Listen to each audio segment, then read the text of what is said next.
Right, so Andrew Rosindell has just sat down for his first proper interview since dramatically defecting from the Conservative Party to Reform UK. And blimey, he is not holding back.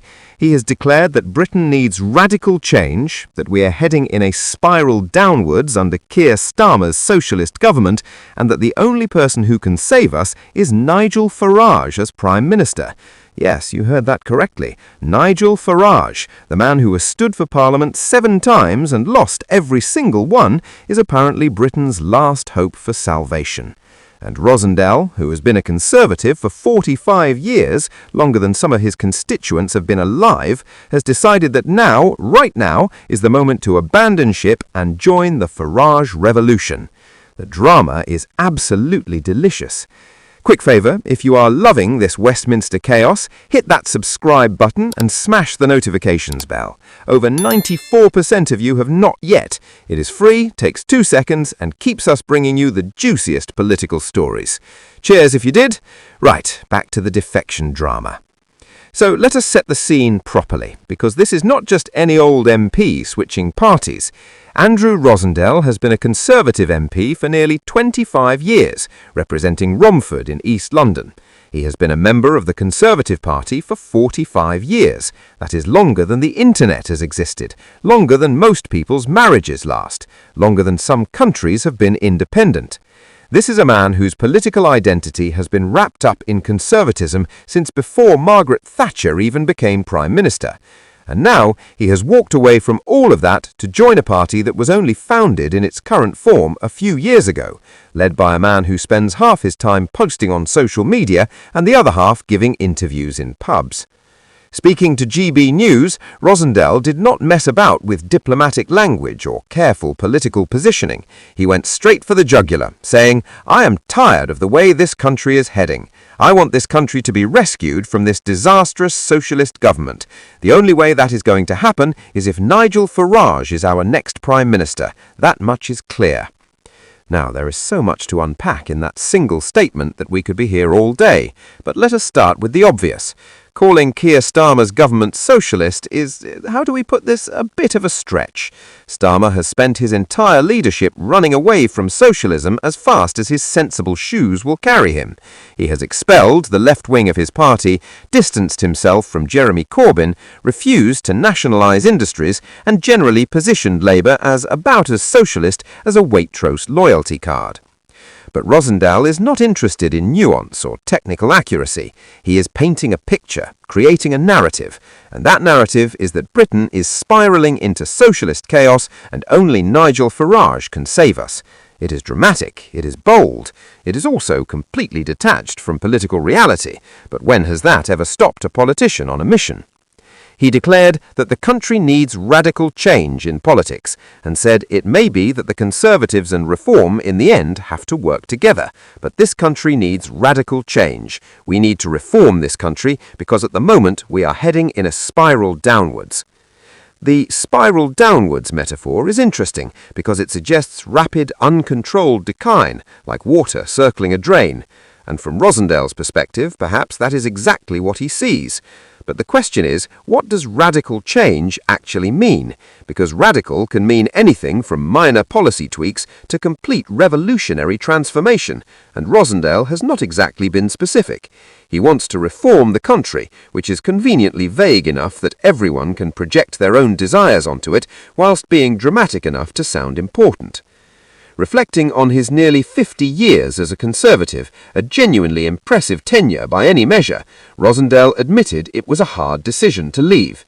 He said, "I have been an MP nearly 25 years, and I have always been a committed Conservative and an admirer of Margaret Thatcher, so it is hard to leave the party I have been a member of for 45 years, but I believe that our country is more important than any political party." This is classic defector language, is it not? Every single MP who switches parties says exactly the same thing. It's not about me, it's about the country. I have not abandoned my principles, the party has abandoned its principles. I am staying true to my values, even though I'm literally changing the political organisation I belong to. But then Rosindell said something genuinely interesting. He said, putting Britain first has got to be the objective of why we're in politics, and so I think I look at the country today and I'm quite frightened about where we are heading. Frightened is a strong word. Not concerned, not worried, frightened. That suggests genuine fear about Britain's trajectory, and whilst we might disagree about the solutions, the fear itself is probably shared by millions of people across the political spectrum who look at housing costs, public services, economic growth and social cohesion and think, blimey, this is not going well, is it? He argued that we need something radical, that we can't keep this seesaw between Labour, Conservative, and nothing much changing. Now, this is where Rosindell makes a point that actually resonates beyond partisan politics. There is genuine frustration among voters that whichever party gets into power, fundamental problems don't get solved. The NHS is still in crisis, housing is still unaffordable, productivity is still stagnant, inequality is still rising.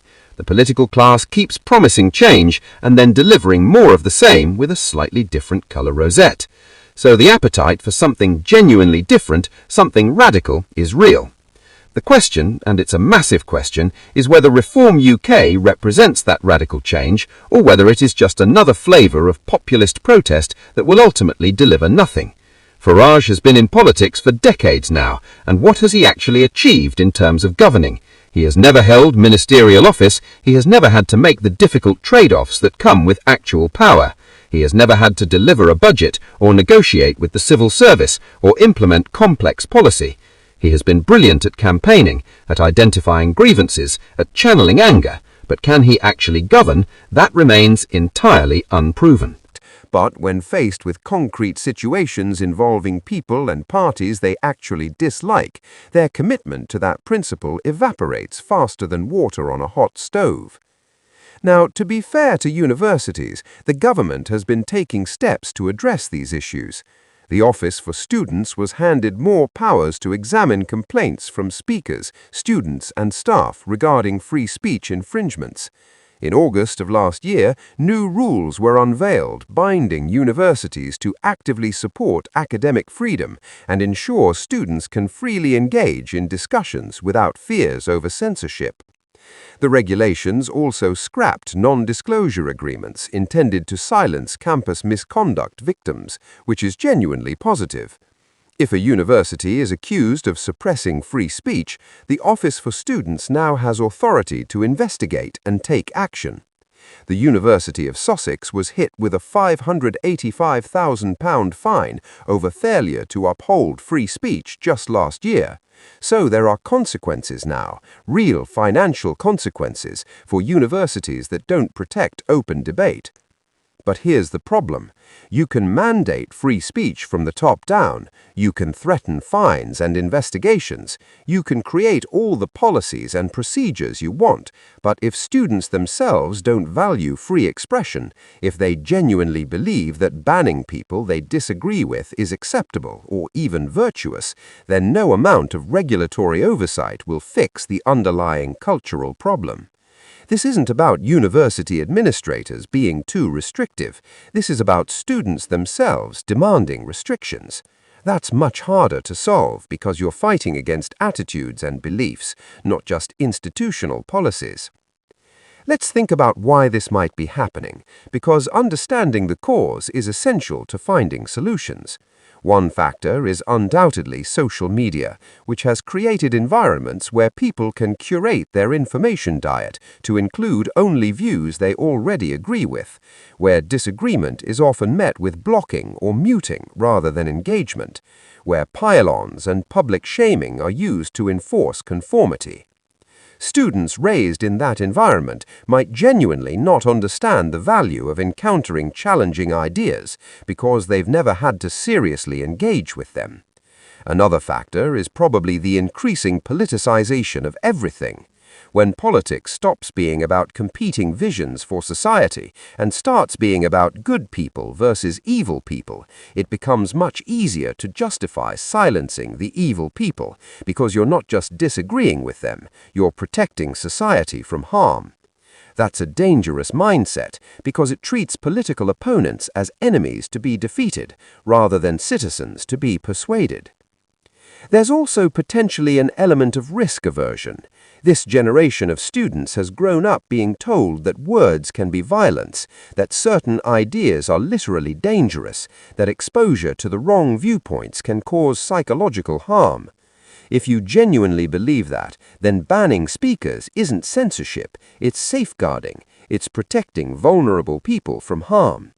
The problem is that ideas, even offensive ones, aren't actually violence. They might be uncomfortable, they might be upsetting, they might challenge deeply held beliefs, but that's not the same as physical danger. We've conflated emotional discomfort with actual harm, and the result is a generation that thinks protection from discomfort is a right, rather than encountering challenging ideas being a necessary part of education and growth. But here's what really gets me about this survey, and it's the contradiction at its heart. These students are at university, supposedly the pinnacle of education, places where critical thinking is meant to be developed, where people learn to analyze arguments, evaluate evidence, and form independent judgments. And yet, significant numbers of them don't trust themselves or their peers to hear certain political views without being corrupted or damaged by them. What does that say about their confidence in their own beliefs? If your worldview is so fragile that it cannot withstand exposure to Reform UK or Labour politicians giving a talk, maybe the problem isn't the speakers, maybe it's that your beliefs haven't been tested and refined through genuine intellectual challenge. There's also something deeply patronizing about the attitude underlying these bans. It's essentially saying, I'm sophisticated enough to hear these ideas without being influenced by them, but other people aren't, so we need to protect them.